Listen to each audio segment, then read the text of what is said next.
Di Institut Pertanian Bogor, terdapat sebuah klub yang bernama Marine Instrumentation and Telemetry atau yang disebut dengan MIT. Klub ini bergerak di bidang teknologi. Anggotanya terdiri dari sekumpulan mahasiswa dari Departemen Ilmu dan Teknologi Kelautan, Fakultas Perikanan dan Ilmu Kelautan. Dalam kegiatan klub MIT, anggota diajarkan materi seperti pemrograman dan perakitan komponen elektronik untuk menjadi sebuah instrumen. Untuk menjadi anggota MIT mengadakan pendidikan latihan untuk melatih keahlian dari calon anggota.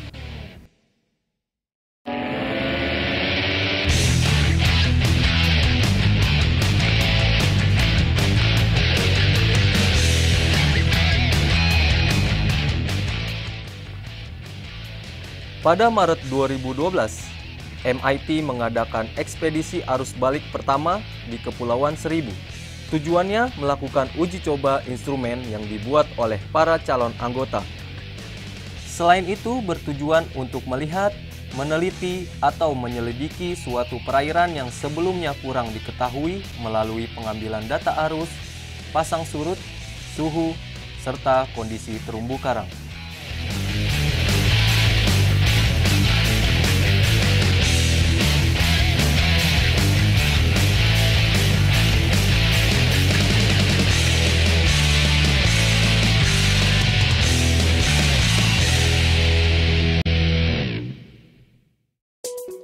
Di era teknologi yang terus berkembang, informasi mengenai kelautan, terutama perairan, menjadi kebutuhan untuk diketahui.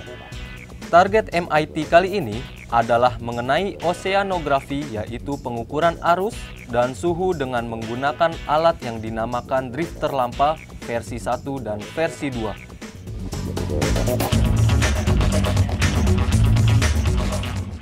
Pengerjaan instrumen dilakukan di bengkel akustik dan instrumentasi kelautan yang terletak di basement Fakultas Perikanan dan Ilmu Kelautan IPB.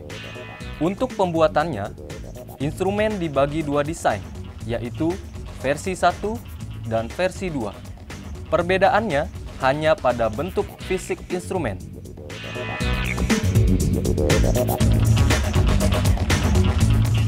Kedua desain tersebut mempunyai spesifikasi alat, yaitu menggunakan data logger based on SD atau MMC, data logger up to 4 GB, sensor suhu tipe DS1820 dengan manufaktur Maxim, GPS tipe PMB 648, GPS SIRF dengan manufaktur Parallax INC, ultrasonic transducer 40 kHz, temperatur sensor 12 bit resolution, berat 3 kg, masa baterai bertahan selama 1 minggu dengan daya 12 volt 7 Ah.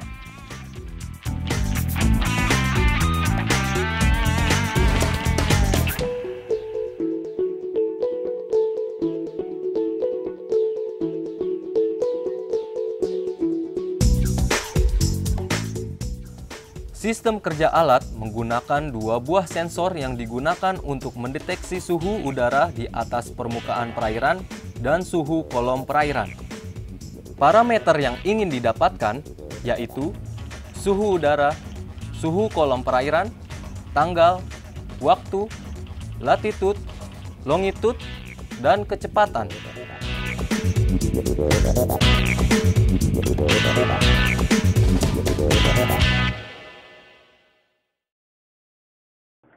Jadi ide dasarnya itu bagaimana kita ingin melihat dari arus ini, pergerakan dari arus ini dengan menempatkan suatu alat di perairan, di kolom air gitu. Jadi idenya. Jadi kalau ada arus, alat itu akan terbawa dari pergerakan arus itu. Ya. Kemudian harapannya tentu ini kan ke arah penelitian dan aplikasi gitu. Sehingga improvement atau perbaikan dari alat itu akan terus-menerus akan dilakukan oleh para mahasiswa dari klub MIT ini gitu.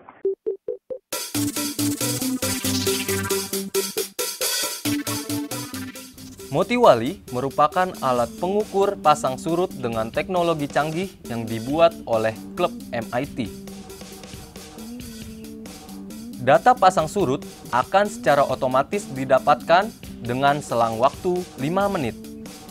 Ide awal dibuatnya Motiwali yaitu dilatar belakangi oleh metode sederhana pengukuran pasang surut dengan kasat mata yang biasanya hanya menggunakan papan biasa.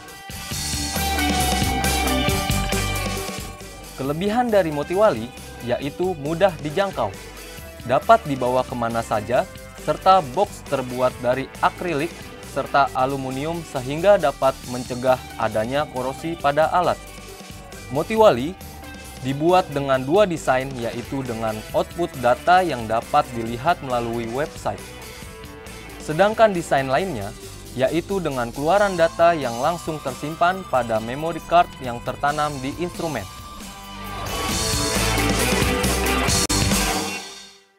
Ide awal pengembangan Motiwali ini adalah kita ingin menyederhanakan sistem pengukuran pasang surut yang awalnya umumnya berdasarkan sistem mekanik menjadi satu sistem elektronik dengan menggunakan gelombang suara.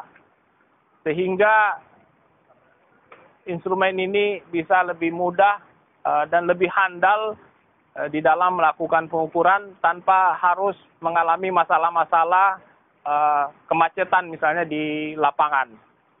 Harapan kami dengan Motiwali ini adalah instrumen ini bisa digunakan di seluruh Indonesia dan dimanfaatkan bagi berbagai keperluan, khususnya dalam perhubungan laut atau di dunia penelitian.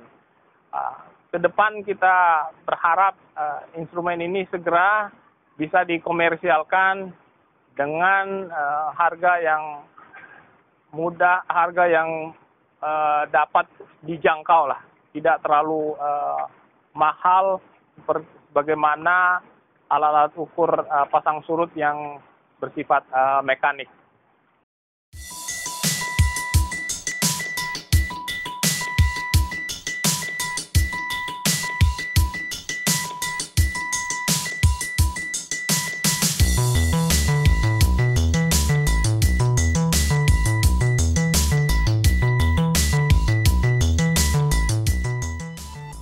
Remote Operate Vehicle atau yang disebut dengan ROV. Fungsi utama dari instrumen adalah melihat kondisi terumbu karang di Kepulauan Seribu. Sebagai penggerak, terdapat motor di bagian kanan, kiri, dan bawah. ROV dapat dikendalikan oleh operator dengan menggunakan joystick.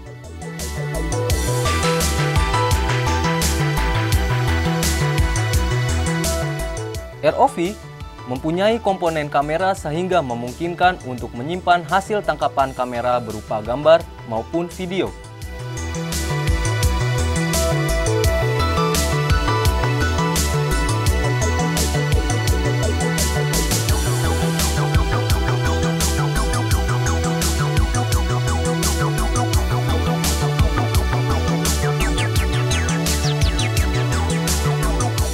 ROV ini adalah instrumen untuk observasi bawah air dengan menggunakan sistem kamera.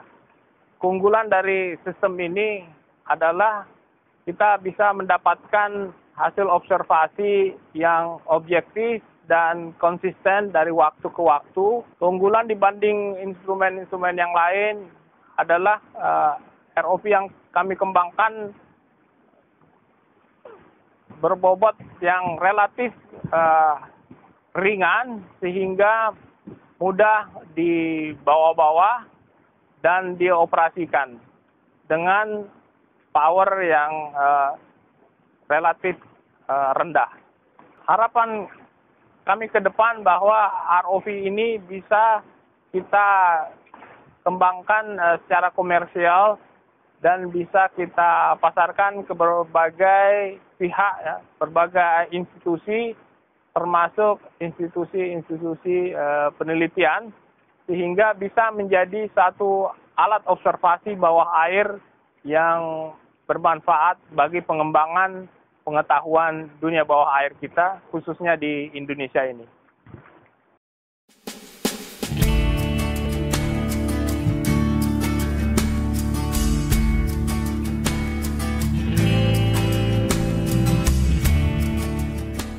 Dalam rangkaian acara ini saya mendapatkan pembelajaran dari ilmu-ilmu yang udah dipelajari dan yang paling penting adalah aplikasinya di lapang. Kegiatan ini diselenggarakan sebagai rangkaian akhir dari pendidikan dan latihan MIT IPB. Tujuannya adalah untuk mencoba beberapa instrumen yang MIT buat di Kepulauan Pramuka. Dengan begini, kita harapkan kita bisa membuka suatu stasiun lapang di sana dengan produk-produk atau alat-alat yang telah kita buat, sehingga kita bisa memberikan data-data mengenai kelautan yang ada di Kepulauan Seribu.